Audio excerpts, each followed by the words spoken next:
조창호 중위가 마지막으로 배정된 거주지가 어디냐면 호화라는 곳이에요. 중강진, 제일 추운 곳이죠. 바로 옆이에요. 그래서 거기서 조금만 더 올라가면 압록강이고 조금만 더 가면 바로 중국으로 들어갈 수 있는 곳인데 그 위치가 위치다 보니까 이제 중국에서 많은 그 밀거래를 하시는 분들도 넘어오고 이제 물건도 팔고 중국에서는 주로 이제 그 쌀이나 소금 같은 걸 갖고 와서 북한에 팔고 북한에서는 산삼, 도토리 이런 것들을 또 팔고 이런 뭐 시스템이 갖춰져 있다고 하죠. 네. 그렇죠. 근데 1991년 여름 조창호 중위의 집으로 한 남자가 찾아옵니다. 그 누구시오? 했더니 그 마침 이제 북한과 중국을 왔다 갔다 하면서 거래를 하던 조선족 네. 이 씨라는 사람이었어요. 그래서 이 씨랑 조창호 중위는 뭐 몇 년 동안 이렇게 거래를 많이 했다고 해요. 그래가지고 오랜만에 왔기 때문에 앉아보라고 이런저런 얘기를 하고 있었는데 이 씨가 중국 조선족이죠. 지금 뭐 조만간에 이제 중국과 남조선이 수교를 하기 때문에 벌써 서신 교환들을 하고 있다. 남조선과 중국이 사람도 왔다 갔다 하고 그 얘기를 하다 보니까 조창호 중위가 나도 솔직히 말해가지고 원래 고향이 뭐 남조선이고 이런 얘기가 나왔다고 해요.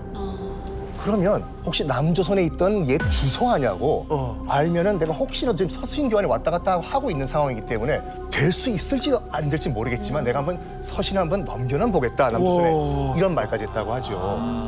아, 그게 가능할 수 있는 때였구나. 그렇죠. 아니 그럼 40년 만에 이게 어떻게 보면 고향에 연락할 수 있는 건데 편지로 당연히 했겠죠? 그럼요. 그때 당시 이제 보따리 장사의 어떤 그 번뜩이는 제안이 담비 같은 소식이었겠죠. 근데 나중에 조창호 중위의 자서전을 보면 그런 얘기가 나와요. 생각을 해보세요. 아오지 탄광에 끌려갔죠. 병도 얻었죠. 이빨도 다 빠졌죠. 그리고 보위부에 감시도 삭막하게 당했으니까 조창호 중위는 40년간 가족에 대한 그리움을 애써 외면해 왔던 거예요. 꾹꾹 눌러왔던 거죠. 그런데 보따리 상인이 잘하면 남조선으로 편지를 쓸 수 있을 것 같아. 나는 제안 들었을 때 억눌러 왔던 40년이에요. 억눌러 왔던 그리움이 팡 터진 거예요. 그때 그럼. 뚝 무너지듯 감정이 다시 되살아났다라는 표현을 썼거든요. 편할 것 같아. 그때 당시 조창호 중위도 가족들을 다 형성했었으니까 가족들 몰래 편지 한 장을 씁니다. 그 내용에는 40년 전부터 시작하는 거예요. 내가 북한에 왜 잡히게 됐는지, 중공군에게 잡혀서 어디를 떠돌다가 북한으로 넘어왔고 그 40년 동안 가족들에게도 내뱉지 않았던 그 사연을 40년 만에 털어놓는 거예요, 편지로. 그리고 고향이 그립다, 어머니 누구, 아버지 누구, 나의 누이, 나의 여동생, 형제들 이름 쭉 쓰고 마지막에 이런 구절을 썼다고 해요. 제가 읽어드릴게요. 이 편지를 받으면 내 가족에게 이 편지를 전달해달라. 눈물을 삼키며. 실제로 편지를 보내면서 조창호 중위는 답장까지는 기대를 하지 않았다고 합니다. 이게 뭐 남한까지 갈 수 있을까 그 자체도 확실하지 않았고 이때 이제 그 심정이 어땠을까 나중에 이제 회고록에 씁니다. 오랫동안 참아왔던 그리움들이 다 내 품 안에서 떠나는 듯했다. 마음 졸이며 가족들의 연락을 기다렸던 그 세월들이 아오지 탄광이 강계 교화소가 결핵으로 핏덩이를 쏟아냈던 순간이 편지를 따라 훌훌 떠나는 것 같았다. 답장은 기대하지 않았다. 그저 지나간 세월의 서름을 바람에 날려 보낸 것이라 생각했다. 나는 그의 여름을 아주 후련한 마음으로 지냈다. 정말 못 갈 수도 있다는 생각했고. 이 선생이라는 사람이 권유를 좀 했어요. 네, 사람이 이 연구리라는 사람이 가져가긴 가져가세요. 기다려보세요. 네, 하는 데까지 하겠으니까 기다려보세요. 그런데 조창호 중위가 누군가 주소지를 적어야 되잖아요. 이 편지를 그렇죠. 받을 사람. 받을 사람을 어떻게 적었겠어요. 아니 그 뭐 강원도에 누구 찾기도 뭐하고. 그렇죠. 근데 마지막으로 가족과 함께 있었던 게 6.25 전쟁 일어나기 전이에요. 1950년. 그때 누나인 조창숙 씨가 성신 여자 학교의 교사로 있었어요. 근데 보통 학교 교사는 정년 때까지 쭉 하니까 그 기억을 살려서 받는 사람 서울시 성신여학교 조창숙. 그러면 가죠. 누나한테. 맞아요. 가죠. 주소 몰라도 돼요. 그렇죠. 맞아요. 그렇죠. 소름 돋는다.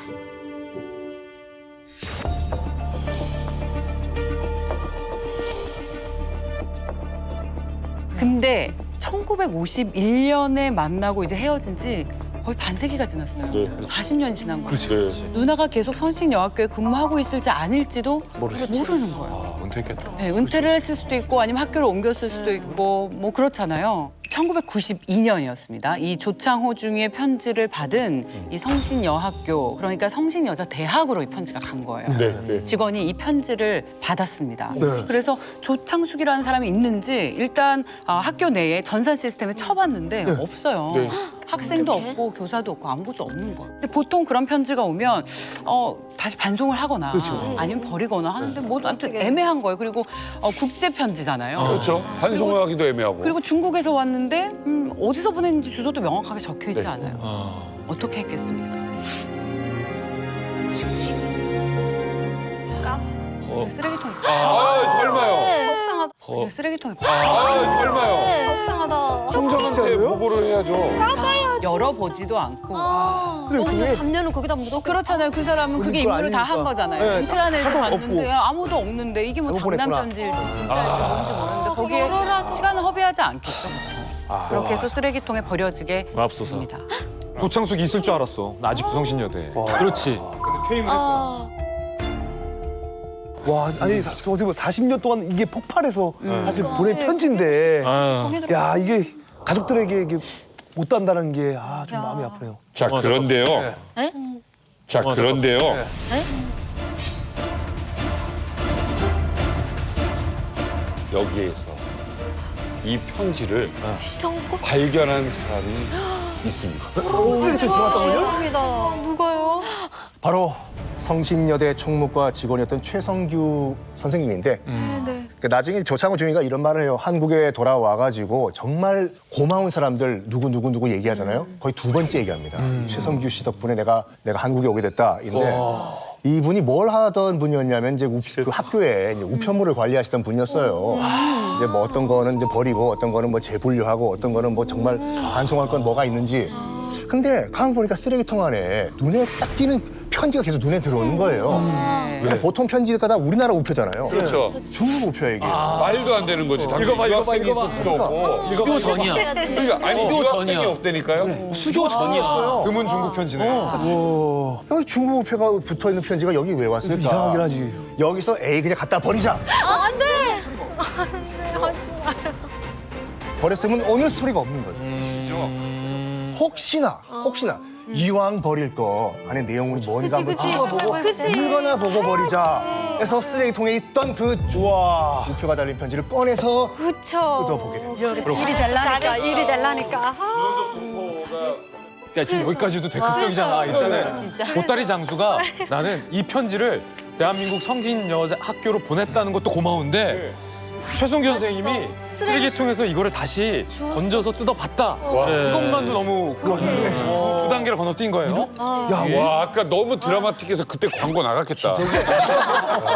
진짜 이거는 기적이라고 생각하고 맞아요. 사실 신이 도와준 것 같기도 하고. 맞아요. 손이 따뜻한 거 봐라 막. 어마어마한데 사실 심지어 내용도 안에 내용이 그렇잖아요. 누군가가 이 내용을 보면은 편지를 전해주세요 가족한테. 뜯어봐야겠다. 그러니까 이런 것들이 막 버릴 때. 와. 실제로 근데 이제 그 최성규 씨가 그래서 이걸 보니까 예사롭지 않아. 그리고 뭔가 우리도 왜 제보를 받잖아요. 다양한 제보 전화. 빨리 말해줘. 그래서 이게 뭔가 그래서 어떻게 됐어? 최성규 와, 김진 2명째 나타난 것 같아. 일단 어떻게 됐어? 그러면 뭔가 이건 심상치 않은 전화나 제보 전화가 있을 때 한 번 더 물어보듯이 네, 이분도 뭔가 한 번 더 눈길을 가게 하는 그런 편지였던 거지. 일단 소인이 중국이고요. 네. 그리고 보낸 사람 이름이 없어. 그럼 이건 내가 읽어봐야겠다. 편지를 열어봤는데 구구절절한 사연이 있는 거예요. 그걸 읽고 밤새도록 눈물을 흘렸다고요. 그래, 민족의 아픔은 남의 것이 아니다. 그럼요. 누구도 여기에서부터 자유롭지 못하다. 내가 이 편지의 주인인 조창숙 씨를 찾아주겠다. 대단한 분이시다. 정말 다행인 것은 누나인 조창숙 씨가 성신여학교의 교사였기 때문에 다양한 행정부들을 통해서 네. 이분의 행적을 추적하기가 굉장히 쉬웠던 거예요. 네, 네, 왜냐면 네, 이쪽 네. 공무원이고 네, 분명히 네. 이 직업이 분명했으니까. 근데 찾아보니까 인트라넷은 없었잖아요. 일단 현재 직원은 아니에요. 그래서 과거의 인적 기록부를 찾아봤더니 최성규 씨가 실제로 조창숙 씨가 학교의 가정과 선생님이었던 거예요. 근데 보통 가정과 선생님은 학교를 옮겨서도 계속 가정과 선생님이잖아요. 그렇죠. 그래서 어떻게 했겠어요? 가정학회를 통해서 조창숙이라는 사람이 있냐? 성신여학교에서 근무했던 찾아봤습니다. 그리고 교육부에도 물어봤어요. 그랬더니 조창숙 씨가 지금은 건국대학교 가정대 학장을 역임을 하고 명예퇴직을 했다는 것까지 학장을 하고 명예퇴직을 하셨다. 그러니까 사실 굉장히 좋은 집안에 공부도 많이 하신 그런 가족들이에요. 이걸 하는데 걸린 시간은 무려 열흘입니다. 왜냐면 이게 인터넷이 있겠어요. 네. 아무 연고도 없는 이 조창숙 씨를 열흘 동안 발품 팔아서 네. 찾았고 실제로 조창숙 씨가 어디에 살고 있는지 집 주소까지 알았는데 다행이다. 네. 그래서 누나를 만났냐? 자, 그래서 누나를 만났냐? 근데 여기에 또 난관이 있어요. 왜요? 그때 찾아낸 주소가 압구정동 77번지였다고 해요. 그럼 가면 되지. 근데 압구정동 77번지가 주택이냐? 네. 아니에요. 그럼. 아파트 단지가 있는 건데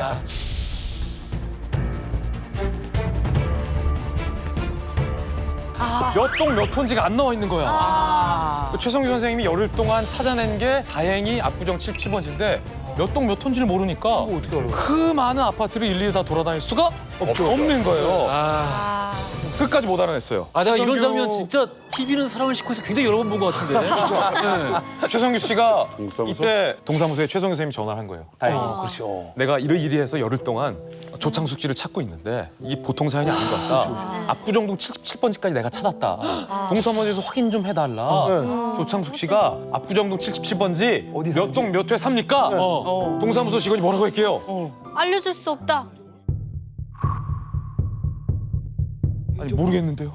모르겠다고요? 근데 이상하다. 알아보고 전화드려도 될까요? 최성규 선생님이 열흘을 추적하고 동사무소까지 전화했잖아요. 네. 동사무소에 연락을 기다리고 있는 거예요. 하루가 지났고 연락이 없어요.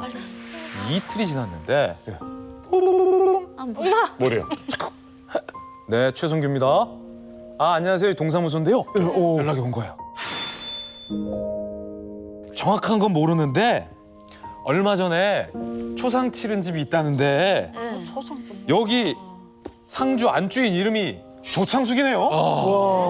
라고 알려준 거예요. 생년월일도 맞는데 한번 연락 한번 해봐요. 제발. 해서 동사무소가 알려준 조창숙과 최성규 선생님이 연결을 하게 됩니다. 연락을 하게 됩니다.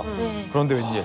그 조창숙이 맞은 거예요. 얼마 전에 남편상을 치렀고 남편상. 그 상 치른 내역을 동사무소 직원이 또 알아봐서 최성규 선생님이 알려준 거죠. 결국 서울을 한 바퀴를 돌아가지고 그 편지가 누이에게 전달됩니다.